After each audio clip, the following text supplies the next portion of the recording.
need the projector until about halfway through or so, but let's get it set up.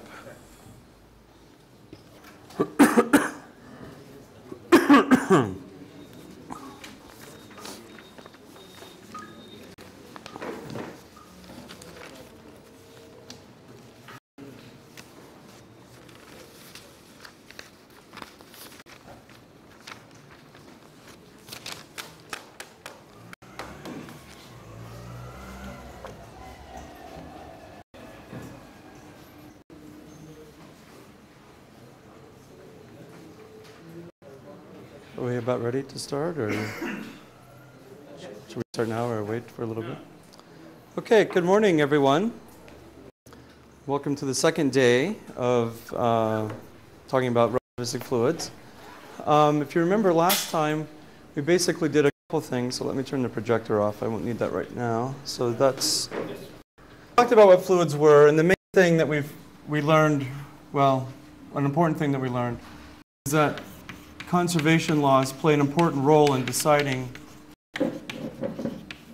how the fluid behaves, and we use conservation law principles to derive equations of motion for the fluid. I didn't write them down yesterday, and I'm actually not going to write them down again today, but we'll write them down in special relativity. But anyway, there's lots of terms, and it's not all that instructive for right now. So that was one thing we looked at. We also talked about an important solution, and that was the Tolman-Oppenheimer-Volkoff solution for spherical static stars. And you looked at solving those equations in the tutorial yesterday. We talked about the role thermodynamics plays in using the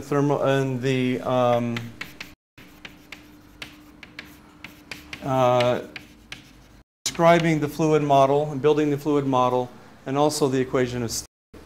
Today what we're going to do is continue on a little bit. I'm going to talk a little bit more about the equations of motion in general and relativity.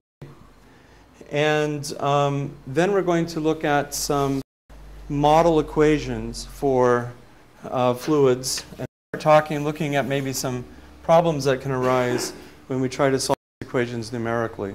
So we'll have basically the relativistic equation of motion for the fluid, and then we'll start looking at the advection equation. It's a nice equation because it's about the simplest hyperbolic equation you can write down. Always good to start simple. And then we'll look at the next kind of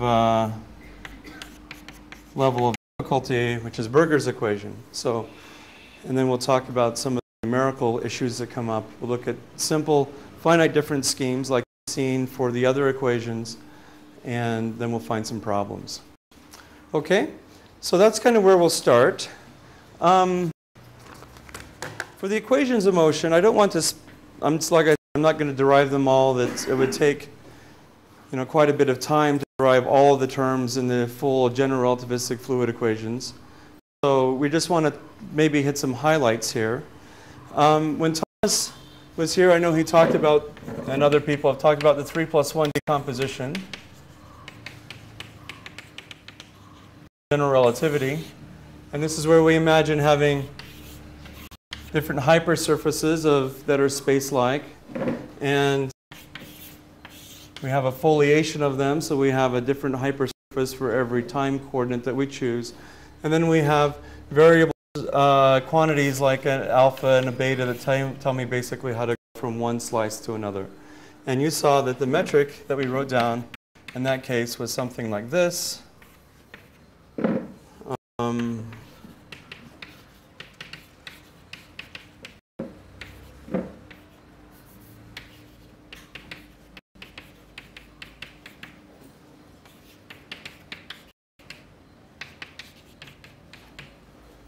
Okay. Little gamma with ij indices represents our metric on the space-like hypersurface. So every hypersurface here has a metric gamma. I'm going to use a small gamma to represent the determinant of that metric. And I'll use a small g to represent the determinant of the full 4 metric. So I'll maybe write that as this. Is that way with a 4 on there to remind myself that that's the full metric. And we also, you know that I basically have a time-like normal vector, and when I write down Einstein's equations in 3 + 1 decomposition, I take all of the equations, I take the Einstein equations, and I project them along the normal vector. I project them also into the planes, the hypersurfaces, right? And I do that, all the combinations with the indices. And that's what gives me the evolution equations and constraint equations. Okay, we're going to do the same thing for the fluid equations. It's basically the same procedure. I have a 4-metric or a stress tensor for the fluid.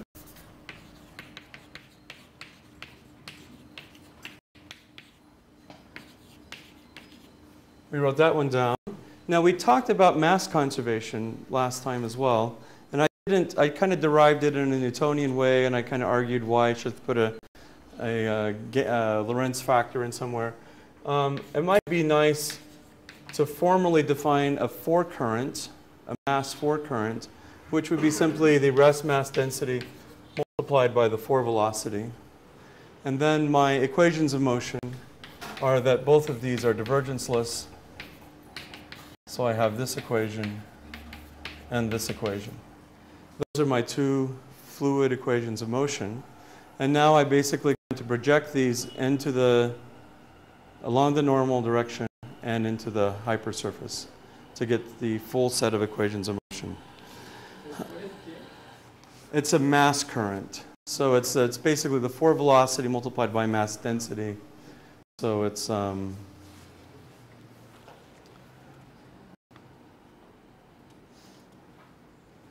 forecurrent. Now there's one kind of complication that comes in here that you don't see in the Einstein equations. This is the one part that I wanted to spend more time on. And that is,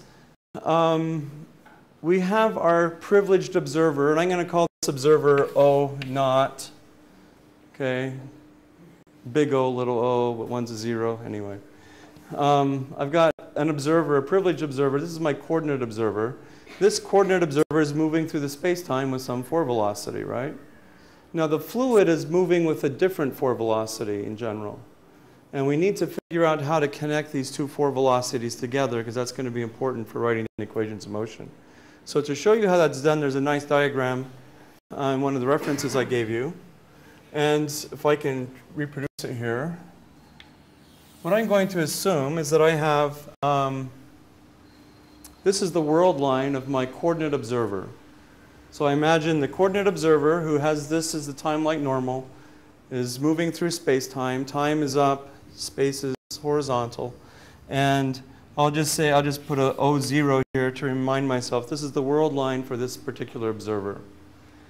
Now at some point here, P, I could draw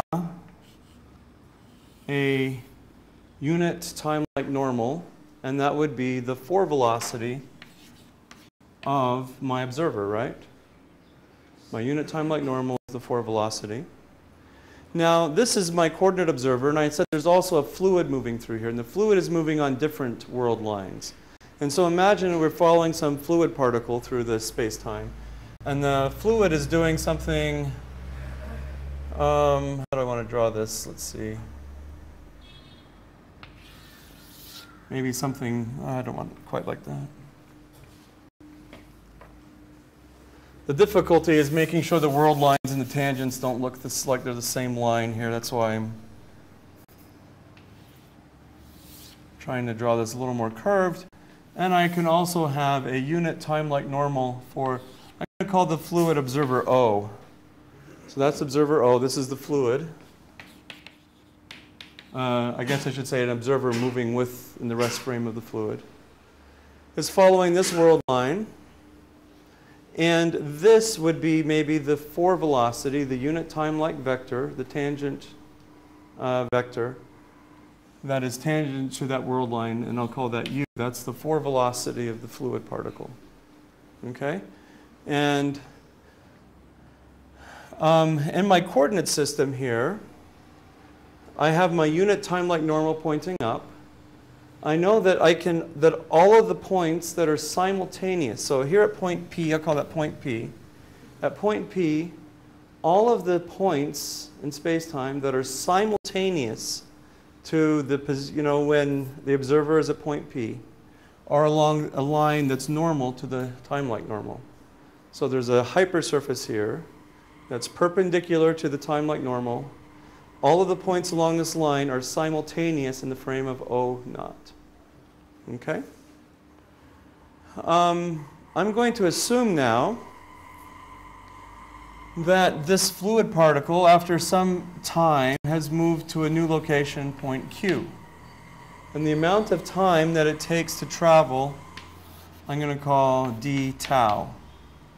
So that's an increment of proper time that has elapsed while the fluid has gone from point P to point Q. Okay? Well, I can ask for my coordinate observer how much time has elapsed in the frame of the coordinate observer for the fluid to go from P to Q. And that would be roughly a line here, again, perpendicular to my unit time-like normal. I'm kind of cheating a little bit, but. And that distance here might be, I'm going to call this what? D tau naught. Okay? So the time it takes for the fluid to go from point P to point Q is d tau. And the time observed in the coordinate frame for that same series of events is d tau naught. Okay? Which one of those lines or intervals do you think is longer than the other?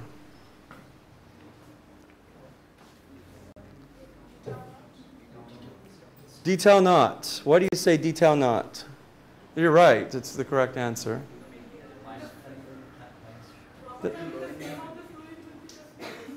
Okay.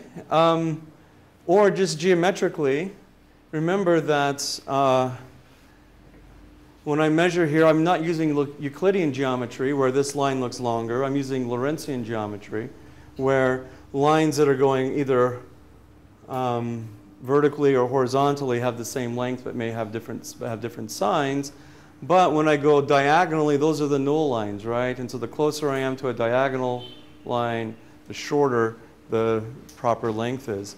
And so I'm going to actually write down that d tau naught is W times d tau. Now this is an important equation because W is going to be our Lorentz factor. I haven't shown you that yet, but that's how the Lorentz factor comes in. It's interesting to note here that the four velocities here are intrinsic to the observers. Every observer has a four velocity that is defined only by the world line of that observer. When we come in to make comparisons between two four velocities, that's where we're going to get the Lorentz factor coming in and relative velocities. Okay? So what I want to do is I want to write down an equation for d tau, and I'm going to say that d tau is dt naught plus, I'm going to say that this distance here is some dx, so that when along that line of simultaneity, and so this is dx, so that's just doing a little bit of vector geometry here. I can substitute in, let me get the order right here. I can take, oops, I'm sorry, I have just written down scalars and not vectors, or two scalars. Let me start over here. This is, the magnitude here, the time was dt naught, right? But its direction, if I'm talking now about a vector that points from here to here, I have to have that multiplied by u naught. And I'm multiplying it just simply by u naught because u naught is a unit vector. And so the magnitude of that is d tau u naught. And the same thing here, when I'm thinking of a vector that goes from point P to point Q, it's going to be along the vector u here. And so what I really want to write down is that d tau multiplied by u is equal to d tau naught times u naught plus a dx vector like that. Now I have a vector equation, and I can work with that. I'm going to take the dot product with u naught here. And when I do that,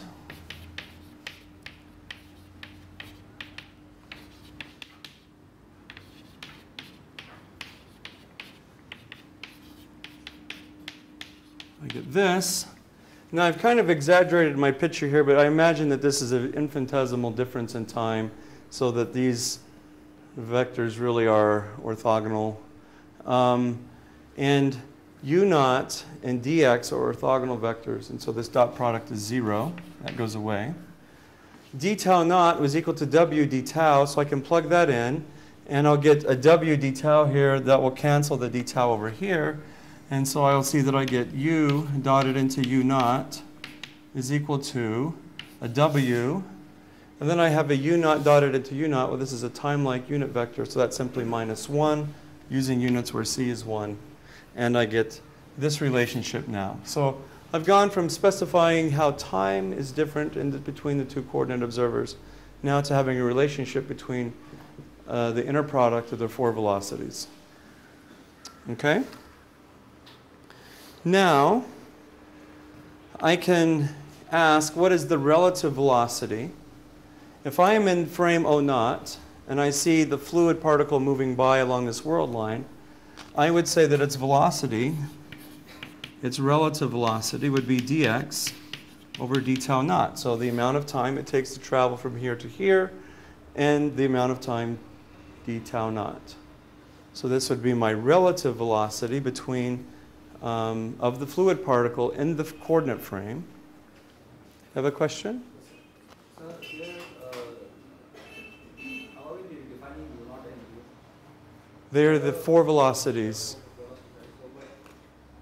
W is dimensionless, but u has dimensions of velocity, right? So how is that matching? There's factors of c. I would put in a c d tau to make those things have units of length.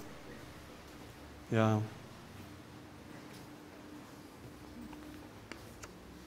Okay.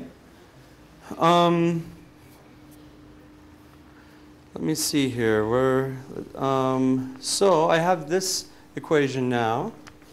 I can write that I have an equation also for dx. It's this one right here. So I can plug that in down here. And I say that dx is a d tau u minus a d tau naught, u naught. This is now all over d tau naught. Okay. And d tau is 1 over w times a d tau naught. And so I could put a 1 over w here and make that a d tau naught. Okay, and then I cancel that common factor that's everywhere. And I see that I have v is equal to 1 over w times u minus u naught. Okay, now I'm going to simply square this vector on both sides so that I have v squared. And on the right-hand side, I have 1 over w u minus u naught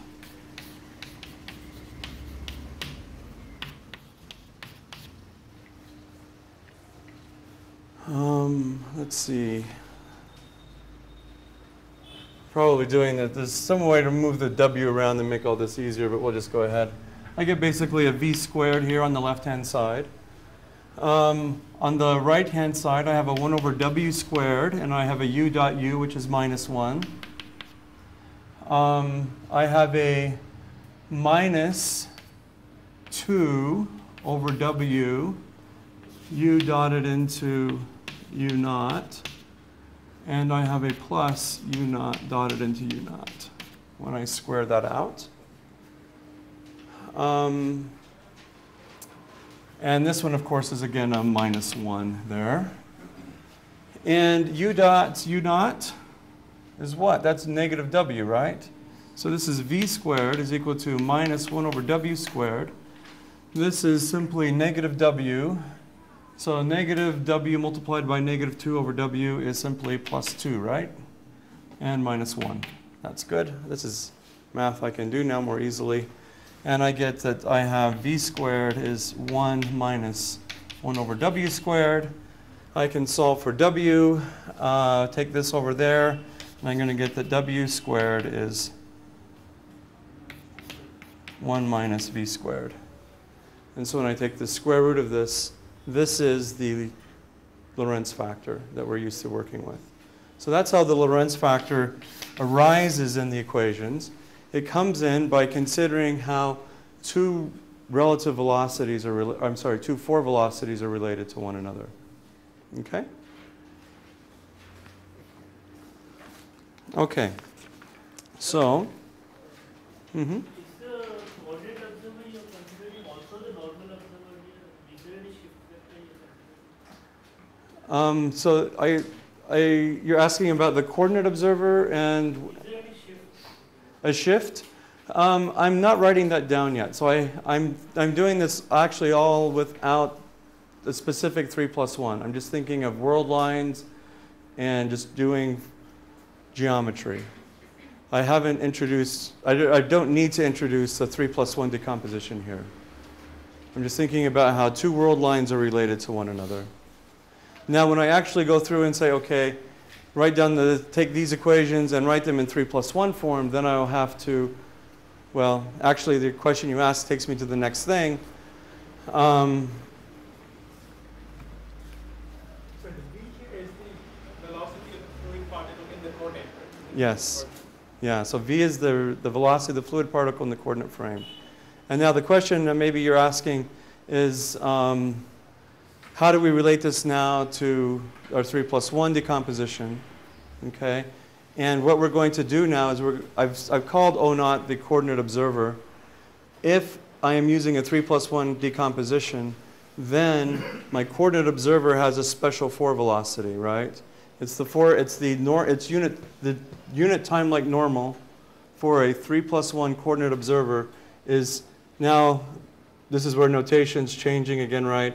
But Thomas probably wrote this as an NA with an index up, and it had components of 1 over alpha, a 1, and then negative beta, right? And so this is my unit time like normal that is for a 3+1 coordinate observer, and this is what I was calling U0 originally. So I called it U0 originally because I didn't want to introduce the 3+1 decomposition immediately. I can do all of that with just geometry. But now if we say we're using 3+1, then I would say, okay, I have a special form for this unit time like normal. It's got now an alpha, a lapse in general, and a shift. And I can now go in through and plug that into these equations and work out how these equations look in 3+1. The fact that there's a Lorentz factor that looks like this will not be changed. It will still be there. Okay? So, we're now ready. We project the equations.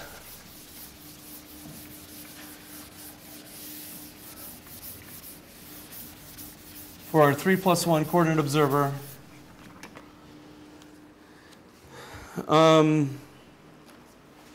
The energy of the fluid as observed by my 3+1 coordinate observer. So now using the notation that it's the unit time like normal for my 3+1 coordinate observer is N now, would be this. Okay, right, this is my projection of the stress energy tensor along the normal direction. It's easy to do. I know what N is. I've written N with the covariant form here, or the contravariant form. This is the covariant form. Its components are simply negative alpha 0, 0, 0, right? And I have my TAB here. I'll go ahead and do this one. So,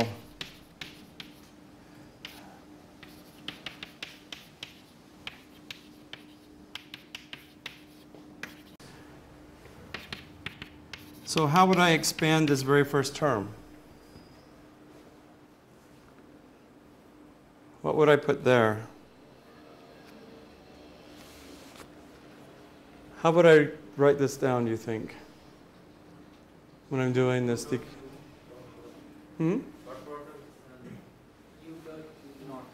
Yeah, it's right here, right? This is simply using my 3+1 coordinate observer. This is u dotted into n, my 3 plus 1 time-like vector. And so that's a negative w. There's a negative w. Here's a negative w. This is w squared. This is the 4 metric, right? And this is the unit vector. What would I get with that? It's a unit time like normal, so that's simply a negative 1, right? And so this is the energy of the fluid as observed by the 3 plus 1 coordinate observer. It is the energy density. Remember, this epsilon here is the rest energy plus the internal energy, which we wrote as epsilon naught plus the internal energy we wrote as this way. And then I take that rest energy, total rest energy density that has the rest mass and internal energy together, and I add the pressure on, and then it's multiplied by a Lorentz factor squared. Why do you think the Lorentz factor squared comes in here? This is an energy density. Why would I expect to see a Lorentz factor squared when I think normally the energy, if I think of particles just moving around like in special relativity, I would say the energy is gamma mc squared with one gamma there, one factor, one gamma, one w, one Lorentz gamma, one Lorentz factor, right?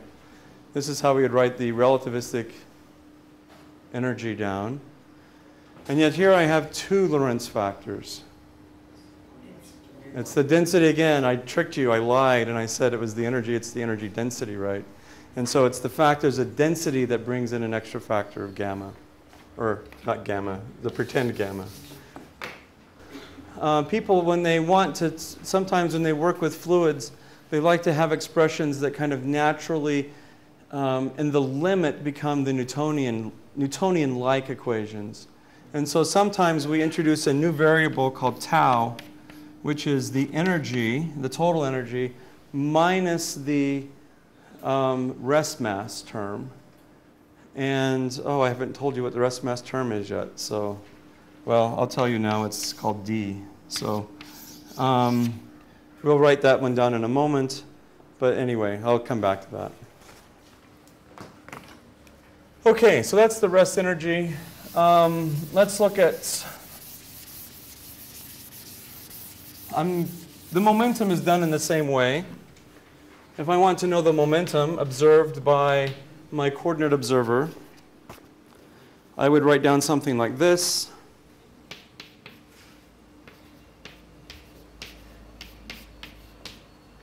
Okay, now I don't know if you've seen this symbol before, but this is how I'm writing the projection operator. So I take my stress tensor and I'm projecting it first along the normal direction on the index B, and then I'm using this operator. This projects into the hypersurface. And so this is the projection into the hypersurface on the second index C. Okay, I won't write all of this one out, but I'll just tell you what the final answer is because we have so many exciting things to do that I don't want to get too bogged down here. And if this is, I'll use index I here because this has 3 components. This is the 3 components of the relative velocity. Again, 2 Lorentz factors squared. Energy, total energy density plus the pressure, and this is the moment. These are the 3 spatial components of the momentum as observed in the 3 plus 1 frame. And so that's the second quantity that I build out of the stress energy tensor. The last equation that I have to work with is this one, the J. And basically what I do, I write that one down and I define D, which I used already, to be a Lorentz factor multiplied by the rest mass. And so when I said that I was looking at equations that might kind of in the Newtonian limit approach the classical equations, sometimes we often use this as our energy definition, where it's the total energy minus a quantity that's not quite the mass, well, it's the mass, it's this. So it's mass density times the single Lorentz factor. Okay? So when we write down our fluid equations of motion, we're using conservation laws. Our 3 quantities that we're going to have evolution equations for are this one here, the conservation of mass equation, the relativistic density, the momentum, and an energy. It's like the kinetic energy and the internal energy combined. Okay? So that's what we will have. Now, to write down the equations of motion, we just have to do this projection on everything, you know, in the divergence equations. We just project everything around. And the equations can be complicated. I'm going to just show you what their general form is. It is this. So here's my square root of gamma that I appeared. I'm going to write that as a vector q here. I'll tell you what that is here in a moment.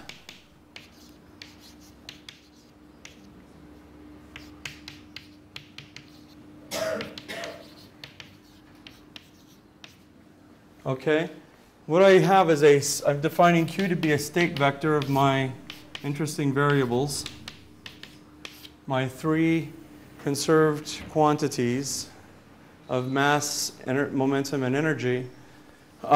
These are my conserved variables. Remember we talked about these are the conserved variables. I can write the fluid equations of motion in this form where I have a time derivative of the quantities in the state vector. The f, I are fluxes, or these are flux functions. And these flux functions in special relativity and Cartesian coordinates, so simplest coordinate system, no geometric terms, they would look like this.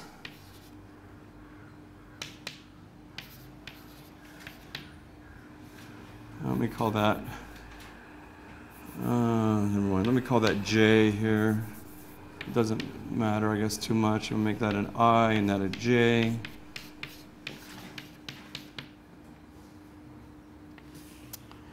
And this is Si minus dV, oops, J.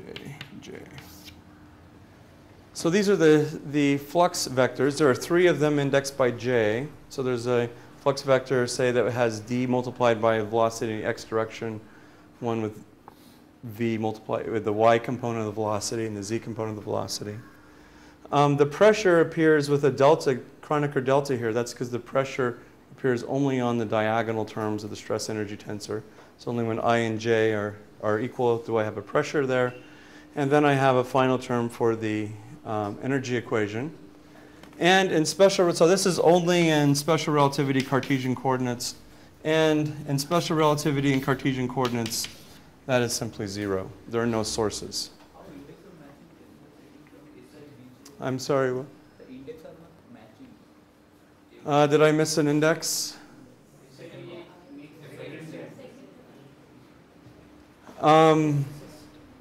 Oh, so yeah, I got them backwards, didn't I? Thank you. Yeah, so there are basically 5 equations, 1D, 3 S's, and 1 tau. When I have, of course, when I go into general relativity, I'm going to have complicated source terms. I'll have lots of geometric terms on the right-hand side. And these will have also geometric terms in them. How many components? 5. 3 momentum and a d and a tau.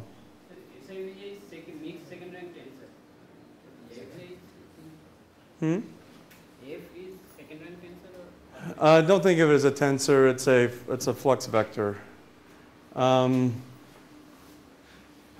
It's a shorthand way of writing that I have basically a divergence in the x. I have derivatives in x, y, and z.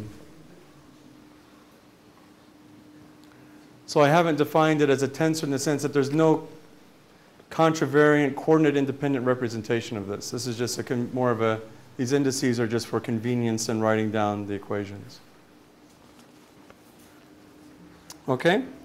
So these equations are in what's called balance law form, or I'll probably just usually call it conservation form. Now, we haven't realized exactly why that's important, but it actually turns out to be crucial to get accurate numerical solutions. And the reason why, if we just want a kind of a simple explanation, these. The second equation where there is a free I sitting there? So, In the third equation? the second row, there's a free index I there. So if you are confused about what it means. This free index I here? Yeah. That's because there's an index here. So this represents, Q is D, SX, SY, SZ, and tau. Those are the 5 unknowns. That's probably. Okay. And then there would similarly be this represents 3 equations here. So the J indexes with the F, and these are just, Yeah, instead of writing 3 equations, you just wrote yeah, I equal to X, Y, Z. yeah. And again, they're not tensor equations. These aren't geometric objects. They're just a shorthand for writing the equations down.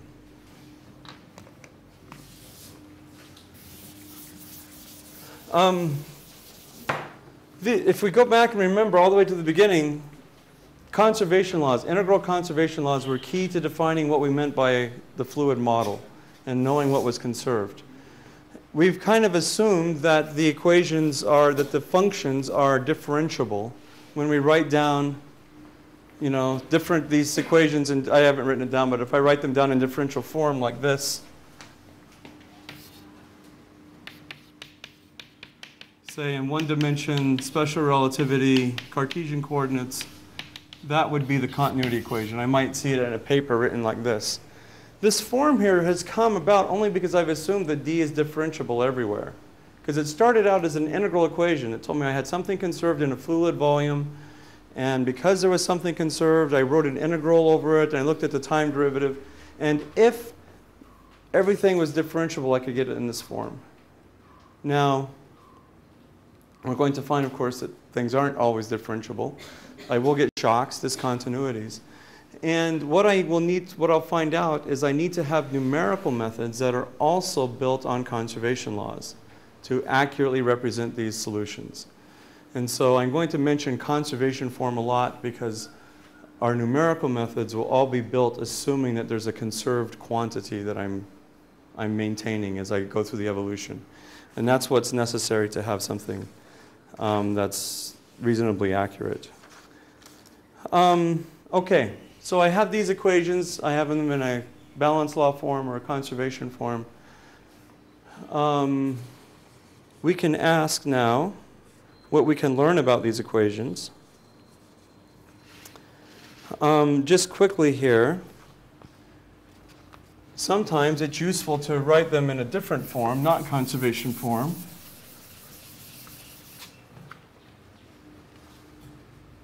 So let me just think about special relativity. When I think about special relativity, I don't have to worry about all these g's and gammas because they all turn into 1s, right? And I'll just think in Cartesian coordinates, so this is 0 on the right-hand side. And I'll just write this as time derivative of q plus, and we'll even just go to 1 dimension because I want to make this as easy as possible. I might be able to write my equations in this form right here. This f is got q's in it, right? So it's a function of my variables. I might want to expand this derivative, and I could expand it so that the equations look like this. I haven't figured out the best way to write this. So what is A? A is the Jacobian matrix. That's df dq. So I'm just expanding this flux function, expanding the derivatives, so that I have and writing this derivative of f in terms of a Jacobian, and then I chain rule, so I get that then I have derivatives in x of the conserved variables like this. So in the conservation form, what is sigma on the right-hand side? Those are the geometric sources, and in special relativity, in Cartesian coordinates, they're all 0. But in spatial relativity also we can have some source. if you go into a different coordinate system like spherical coordinates, then you'll have source terms there, like 1 over r squared times p. But for now, I'm just working in special relativity Cartesian coordinates. Suppose I'm injecting some momentum or energy in that thing. Mm-hmm. So then it will not be 0, right? So How are you injecting the energy? If it's by heating, then it's not a perfect fluid anymore. So you have to have a perfect fluid. If you're injecting energy, it's usually because you're doing work on it in some way, right? And then you have source terms that have P. You have gradients and pressure, right? Because I'm going to take a gradient of this F here. And so my PDV work, which is really the only way I can heat up a perfect fluid, is going to be through there. If I'm working in spherical coordinates, then as I have a fluid element go from one radius to another, I may have to compress it or allow it to, if I think of going a shell of fluid from one radius to another, I may have to compress it or let it expand to, as the volume element changes. And then I will have source terms that reflect that geometric change. So I don't want to write them down because they're complicated equations, but you can find them in papers if you're interested in seeing them. I can look at this Jacobian matrix, and I can ask what, something about the solutions. I can find the characteristics of the equations. If the characteristics come out to be imaginary or complex, I know I have an elliptic set of equations. That would be bad. Turns out these are real, they're all real eigenvalues for the Jacobian matrix. So that tells me I do have really hyperbolic equations. If I calculate these eigenvalues in Newtonian physics, I get this. So I imagine I have a fluid, it's moving only in the x direction. It has a velocity v moving only in, so it's just a one-dimensional problem. So it has, I'll just write down v, meaning it's velocity in that direction. I have one eigenvalue, well, I have three eigenvalues that are all the same, so they're degenerate. And they have magnitude v, or they're equal to v. And then I have two other eigenvectors that are this, v plus or minus cs, which this is the sound speed. So that makes sense, right? I have three eigenvalues that are the velocity, and two that represent waves traveling on, on either direction, well, possibly either direction. I have basically two waves that are traveling at the sound speed plus v plus or minus the sound speed. I'm hedging here because if I think of the fluid just kind of sitting there, yes, they travel in opposite directions. But when I have a shock, they can both turn over in the same direction, right? Because a shock is traveling fast. I have fluid traveling faster than the sound speed. Anyway, so these are the Newtonian expressions.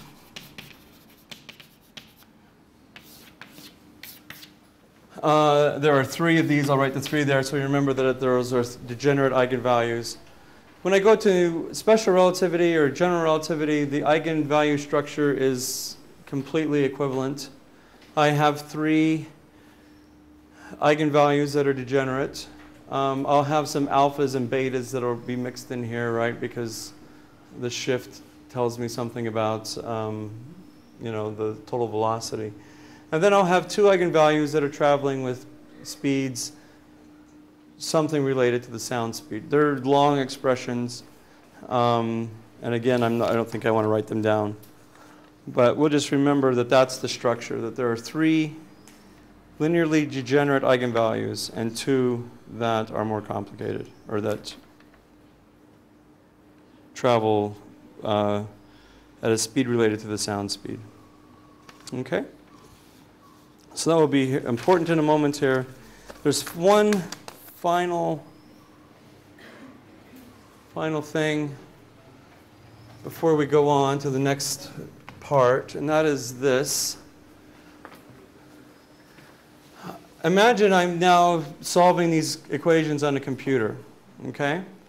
And so at some time, Tn, I have points here on my numerical grid, and I have defined here values of the conserved variables, q, for every point, okay? And I also know the primitive variables. I'm going to call the primitive variables w. So the primitive variables are things like density and velocity and pressure or internal energy. Remember those that we talked about. So at every point I can tell you what the density, the pressure, the momentum, whatever the fluid is. Now I want to evolve these equations. I have some evolution equations for these quantities. I want to evolve them in time to some later time that I'll call Tn plus 1. And again, I have points here. Now the evolution equations, they give me new values of the conserved variables at this time. So I know what d and s and tau are at this later time. But I don't know what the conserved variables are, right? But I have these algebraic relations that tell me that, you know, these are my primitive variables here on the right-hand side. This has got v, velocity in it, pressure, energy density, mass density, are all built into there. Same thing here. I have primitive variables only on the right-hand side, and here again. So I have some equations that if I know what E and S and D are, I can actually calculate, using the equation of state, the primitive variables at this advanced later time. The problem is, it's hard. If we were doing Newtonian physics, it would be easy because momentum would just be rho naught times v. And I would have no Lorentz factor here, and if I wanted to know the mass density, well, it would just be the thing I evolve. If I want to know the momentum or the velocity, I simply take the momentum and I divide it by the mass density. It's simple, straightforward. In relativistic physics, it's hard because of this guy right here, the W, the Lorentz factor. The Lorentz factor takes all components of the velocity and squares them and adds them together. It mixes them all up so that you can't separate out any component of the velocity from these equations. And so what we have to do is we have to come up with we have to solve transcendental equations to find the primitive variables. Okay? And this has to be done numerically for every single point on your grid as you evolve, every single time step, multiple times. You have to take these conserved variables and find the solution to the transcendental equations for the primitive variables.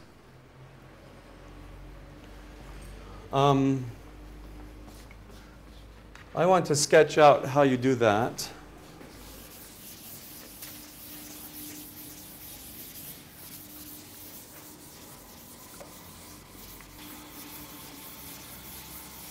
And then I think it'll be a good time for a break, because it will take me about 45 minutes. Oh, just teasing. These variables here, and as I said, the thing that's difficult is I have this W here that's mixing things up. So what I'm going to do is I'm going to square this equation. Well, first of all, I'm going to define a new quantity. I'm going to call it x. And I'm going to say that it is epsilon plus p times w squared. Okay, so this is a new quantity that I'm thinking of. If I look at this equation here, this is basically x times v, right? If I square this equation, I would get this, and I can solve it for w. So I define this variable. My first thing to do in solving the equations is I'm going to guess a value for x. Okay? So I imagine that I've done this. I've taken my fluid solution at this time. I'm using evolution equations to evolve my energy, momentum, and mass density forward in time. Now I need to find at this time level the new values of the primitive variables. I need a guess for x. What would be a reasonable guess? X at the previous time, right? I expect it to be close to that because we take small time steps as we integrate forward. So I make a guess for x, probably the initial value from the previous time. Then I take this equation and I square it. And I see that here I have basically x times v, and if I square it, I'm going to get s squared, x squared, and v squared. And I write out some things, and I solve for w.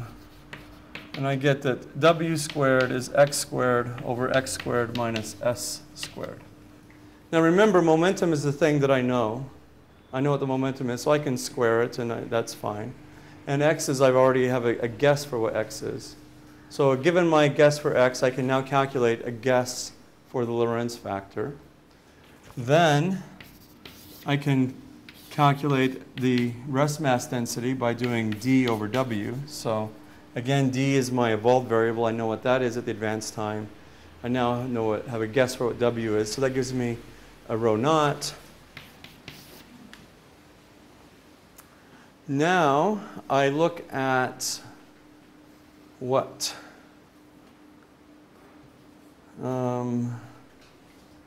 Now I'm going to use the equation of state. Okay, let me write this out a little bit more. And I'm going to write it like this.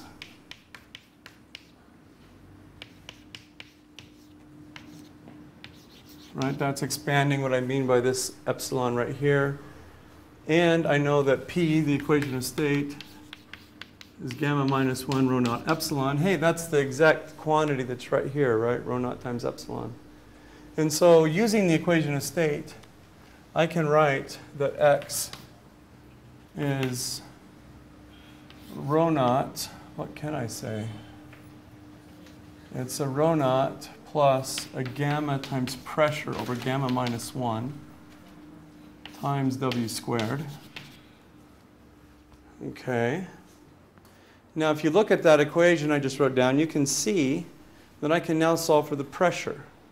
Because I know I have a guess for x. I've just found w squared and rho naught. And using the equation of state, I know what gamma is. I can find now the pressure. So using that equation, I find P.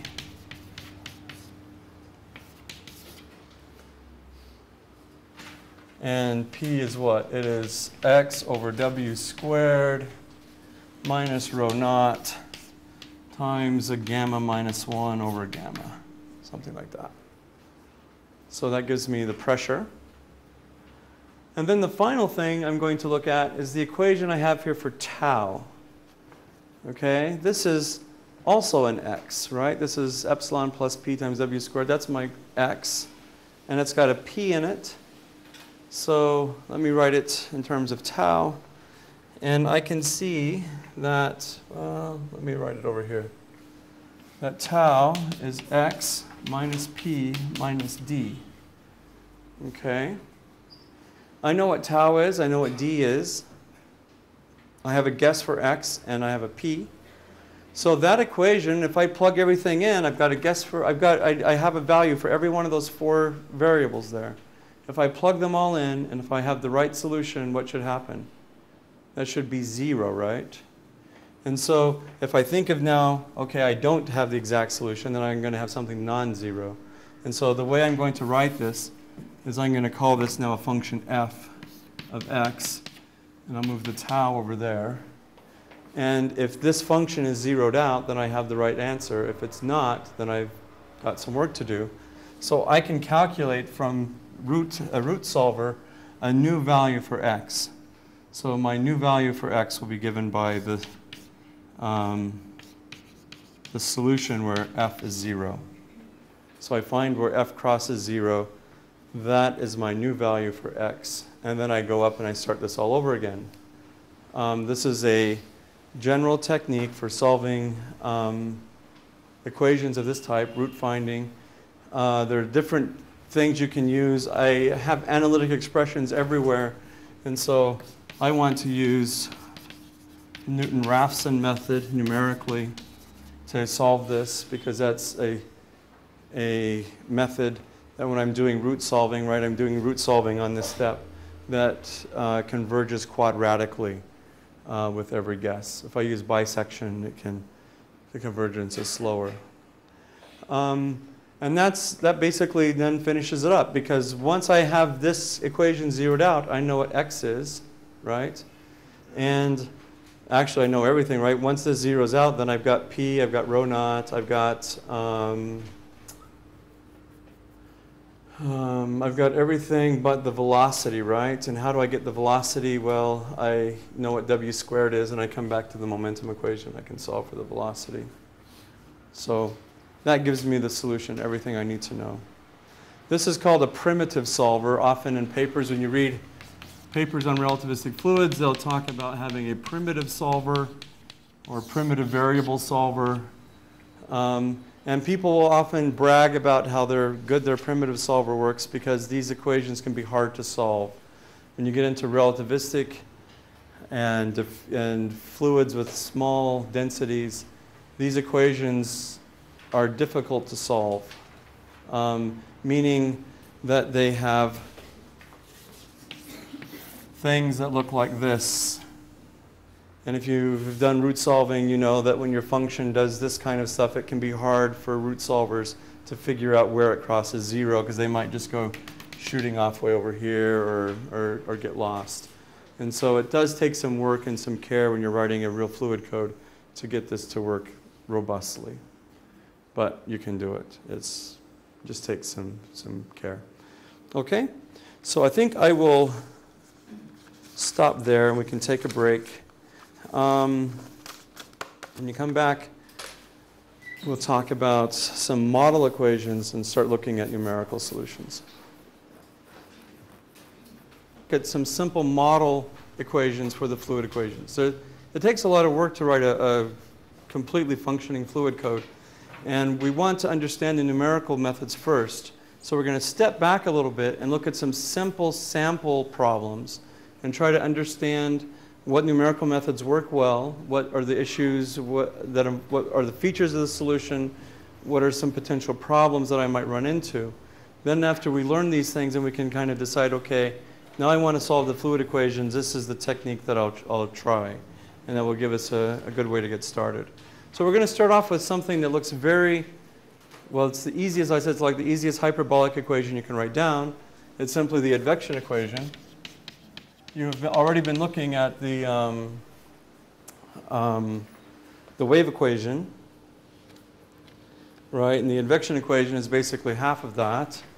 So the advection equation is time derivative of u plus a times the time derivative of x, the x derivative of u equals 0.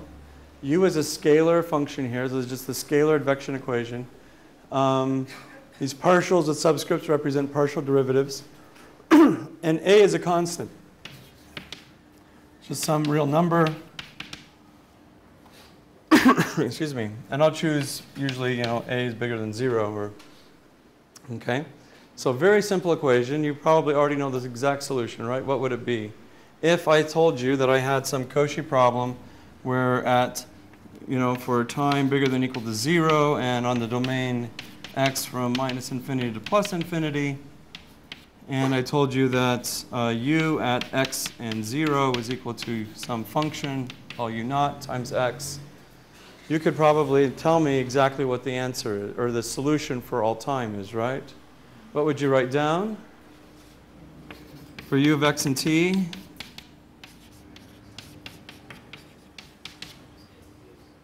right? That's the solution that we would write down for all time. So this is a nice problem. We know what the answer is. That helps to make sure everything else works out. Very simple.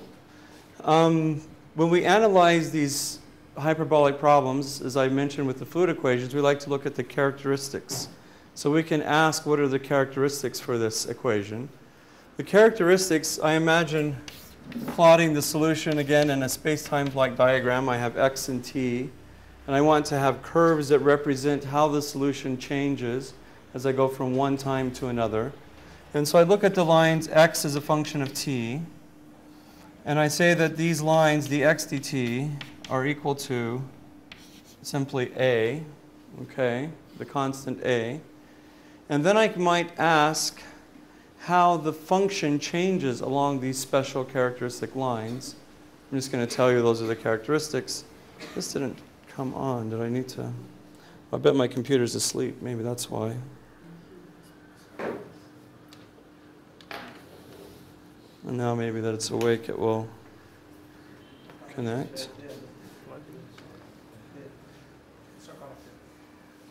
Oh. Along these lines, and when I differentiate that, I'm going to say this is the partial derivative of u with respect to t plus the partial derivative of u with respect to x times dx dt. Okay, I apologize. I know some of you may not be able to see what I'm writing here because of the screen. But if I choose that dx dt is simply a, the constant a that I had right here, then this is, these are partial derivatives.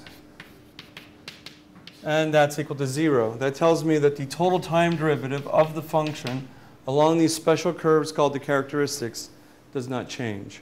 And if we were to look at a representation of this,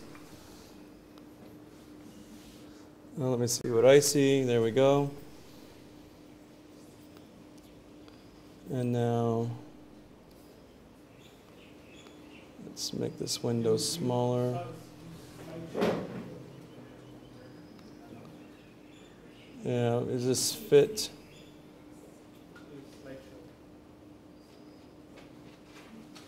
Slideshow. Oh, sorry, there we go. Okay. There we go. So I might have the function here at some time, and up above. Yeah. Is that F? No. There we go. Then these would represent the characteristic curves, right? So no surprises there. And I'll show you the solution to this in a moment. We'll see that it does exactly what we think it does. Now let's make this a little bit more complicated. So instead of just having the advection equation here, I'm going to look at what's called Burgers equation. Burgers equation is an equation that's derived in some approximations to fluid mechanics. Here I'm using a subscript t or x to represent a partial derivative. Okay? So Burgers equation looks like the advection equation, except there are two changes. The first is that instead of having a constant a on the multiplying the derivative term, I have a u, so the function itself. And then on the right-hand side, I have this epsilon times a second derivative of u. Now this is a dissipation-like term, okay? And so if I have epsilon non-zero, I would expect to see some dissipation in my solutions. The fluid equations that we've written down for the perfect fluids don't have dissipation in them. And so we often specialize in what's called the inviscid Burgers equation, where epsilon is now 0. And then I'm going to rewrite this term here so that it's in conservation form. So it's now written in terms of a flux. And if the flux is 1/2 u squared, then I recover the original Burgers equation. Now there's an important point I want to make here. When we talk about solutions to the inviscid Burgers equation, I'll show you well, maybe not today, but next time. There's some ambiguity about what the right solution is. And we'll see that probably tomorrow. The way we will understand the inviscid Burgers equation is it will be the limiting case as epsilon goes to 0. So if we want to know what the real solution is, we'll calculate it with some small epsilon, and then we'll make epsilon smaller and smaller and smaller until it goes to 0. And it's that limiting solution that we'll consider the correct physical solution. Basically, there are... So what we're going to have to generalize what we mean by a solution in a moment to what we call weak solutions. And it turns out that weak solutions are not unique. But we'll come to that here. Okay? So but basically this is Burgers equation. If this is our simplest hyperbolic equation, this is our simplest nonlinear hyperbolic equation. And that's what we want to study for fluids, because this is the simplest equation we can use that has many characteristics that we see in fluid solutions. Okay? Well, if we think about the characteristics and we do kind of the same calculation, what do we have? Well, I'm going to assume that my characteristic variables are my x primes, or x is a function of dx dt, is now not the constant a, but it's the solution itself, u, right? Because in Burgers equation, u appeared right here where a appeared before. And it is true that if I make that assumption and I calculate how the function u changes along these characteristic lines, again, I have a partial derivative with respect to t. I take a partial derivative with respect to x, and then I have to chain rule the dx dt, so that's x prime, and I've missed the parentheses. And when I do that, I come up with the Inviscid-Burgers equation that I started with. And so I know that this is 0. So these really are the characteristic lines. X prime is equal to u. And here I've shown you some Gaussian data that I might start with. And I plotted above the characteristic lines. Now before the advection equation, these lines were all parallel to one another. But here, so u is always above 0 here. I didn't put a vertical scale here, but u is always positive. The larger u is, the larger the characteristic speed, and the more this line tilts over. Okay, and so we see that as this pulse evolves in time, it's going to change shape. Now what happens, do you think, when these lines cross? Because it looks like, if I were to continue them on for a ways, they will cross. Well, we look at that, and we maybe plot the solution at different times. And so what I've done is I've taken that data that I just showed you, and I used a program to evolve it in time. And here are 4 different times from that evolution.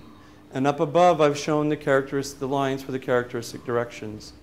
You can see that what happens is, because the characteristic speeds are higher up here than down here, the fluid is moving faster to the right at the top than it is at the bottom. And because that's happening, these characteristics start to cross at some point. And when they cross, I get a discontinuity in the solution. This is what we call a shock. And this discontinuity persists, right? And it will continue traveling that way. Again, always because here, the characteristic speed down here is very small. The characteristic speed up here is high. I always have the fluid plowing into this discontinuity plowing into the solution in front, the stuff in front of it. Or a shock wave, we think, is going through some ambient medium. This is a generic feature of this nonlinear equation. I mean, I started off with smooth Gaussian initial data, and I could make that Gaussian, as tiny as I wanted almost. But at some point, if I evolve long enough, these characteristic lines will cross because the characteristic speeds depend on the form of the solution. Okay? So it's a generic feature of the solution. This is the same with fluids. As I showed you, the speeds in Newtonian physics for the characteristics were the velocity plus or minus the sound speed. The sound speed depends on the pressure. And if I give you a pulse of fluid that has a higher pressure here, the characteristic speeds inside this little pulse of fluid will be faster than the speeds around it, and I'll get something that, again, generically forms a shock. Okay? So that's this important feature that we're going to have to contend with, is that generically we get shocks because of differing characteristic speeds. When the characteristics cross, I get a discontinuity. Oops, I hit the wrong direction. So is the statement that we can get shocks or we will get shocks always? So you don't have to get shocks. It's possible to have smooth flows, and there are different regimes where you don't expect to have shocks. In astrophysics, though, we often have shocks.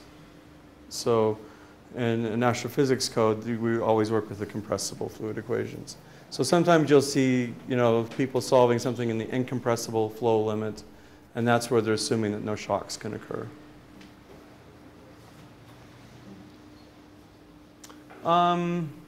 Okay, when my solutions become discontinuous, they are no longer differentiable, right?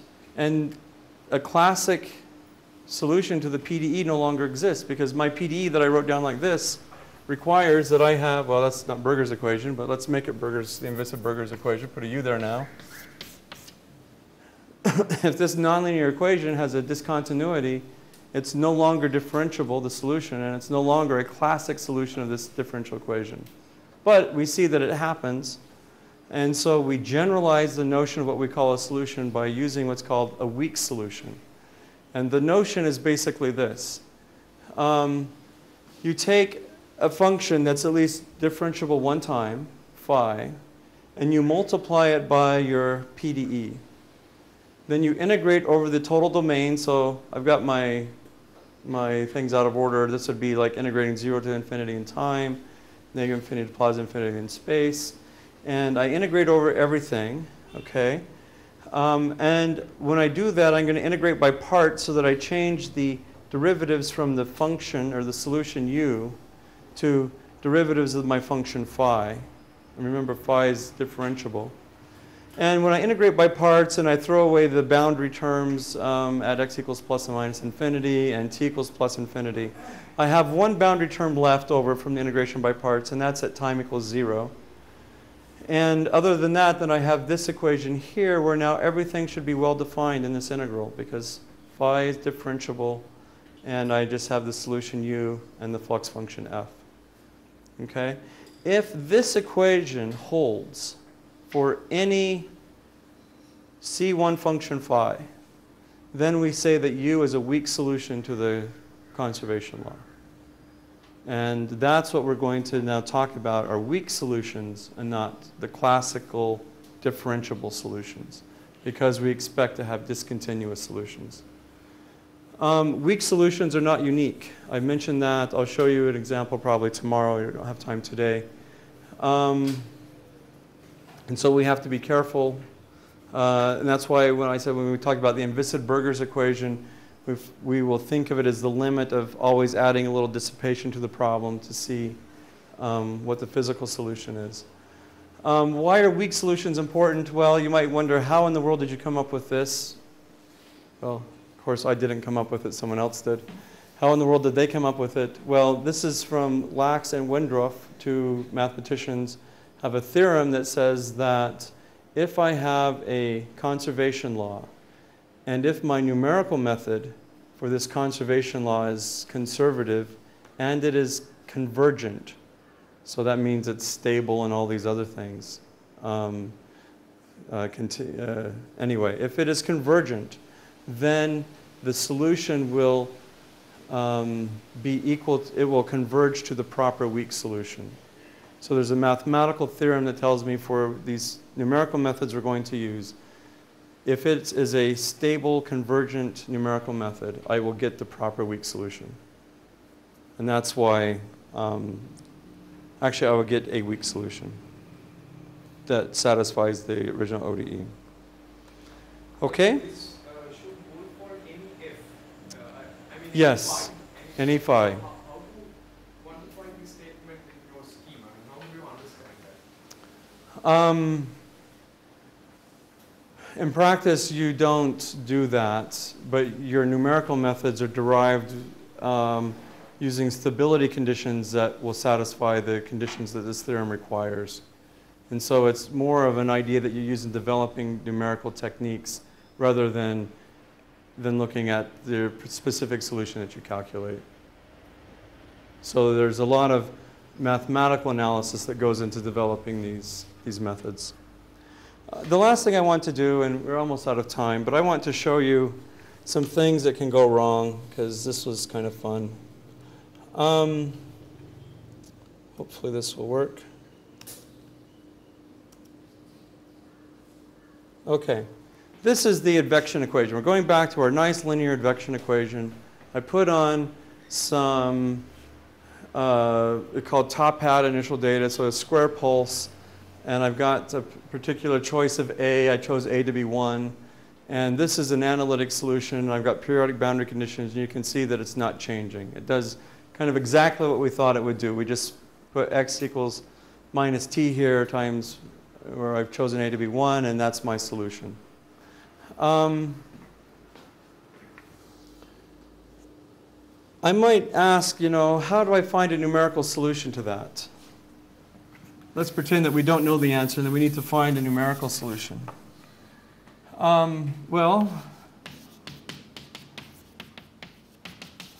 So choosing A to be 1, I might just say, let's just use simple first order derivatives. And I might say, well, for time derivative, take the solution at time n plus 1 minus the solution at time n and divide by delta t. And I probably don't have time to explain this well enough, so rather than being too fast, I probably ought to just wait so that I don't be confusing. But basically what I want to do is we'll talk about now some problems that arise when we do simple differencing like this. I'll just show you an example and then we'll talk about it tomorrow. For example, if I do this, this is the Lax-Friedrichs method. This is one of these classic techniques. Oops, I need to stop it. Lax-Friedrichs, there's some nice symmetry here that makes it so I can calculate the exact solution by suitable choice of parameters.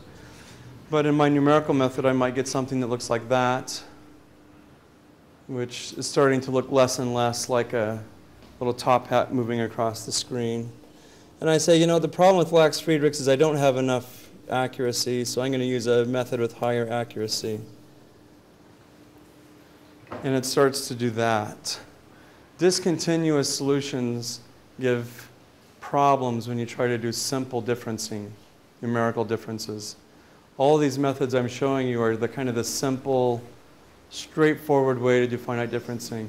For Wednesday and Thursday, we're going to look at basically what you have to do to make those look much better. And anyway, that's the direction that we'll go. But we're out of time, and I don't really, so it's a good place to stop here, I think. So thank you. Any questions? Maybe I talked fast enough that nobody had any questions. Okay.